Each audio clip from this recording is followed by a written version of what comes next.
To the Middle East now, and as the war in Gaza grinds on, there are growing fears that another wider war may erupt with devastating consequences for the region and beyond. Israel and the Lebanese armed group Hezbollah have been trading fire across their shared border for the past 9 months. Since the current conflict began, 466 people have been killed in Lebanon, most of them fighters. In Israel, the death toll is 21 soldiers and 12 civilians. Our senior international correspondent, Orla Guerin, now reports from southern Lebanon. They are here to keep the peace, but there's less and less of that. This is Charlie 1, ready to move, over. Charlie 2, roger. We join UN peacekeepers patrolling Hezbollah heartland, already a battleground. We're heading for the Blue Line, Lebanon's unofficial border with Israel. If all-out war comes here, it could set the whole Middle East alight. So where are we, Tom? So, Orla, you're here in the outskirts of a village called Iraq. Tom Fox leads the Irish contingent. Overall, it has been tense and unpredictable for the period of time we have been here. The farmers in the field, there are no longer.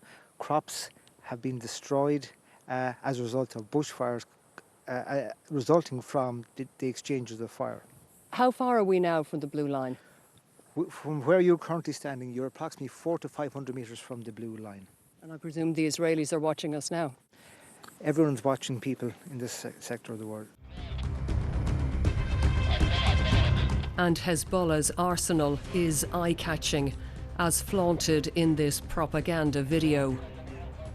The Iranian-backed fighters have more arms than many countries, including missiles that can strike all over Israel.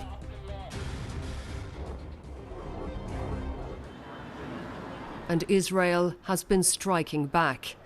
Most of the dead are fighters. Sally Sikaiki was not. The 25-year-old was a volunteer paramedic, killed in her own doorway. She was Hussein's only daughter. Could you tell me about Sally? Tell me about her. Oh. Strike. Yeah. It's a strike. Relatives go to check what's been hit. No. Do you hear this a lot? Yes. Every day. Many times, every day. This time, no airstrike, just Israeli warplanes breaking the sound barrier, a weapon of fear.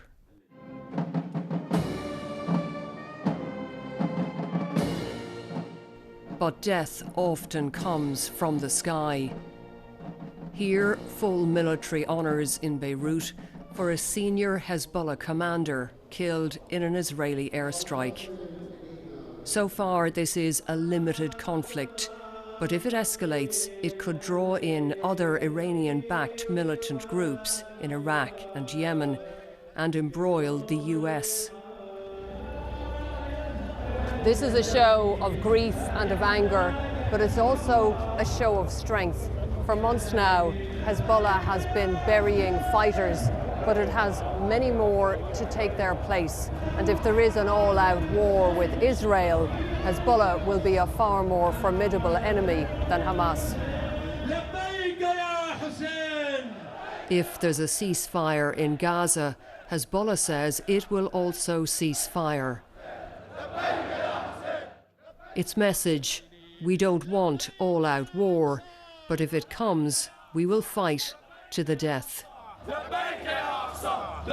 Orla Guerin, BBC News, Lebanon.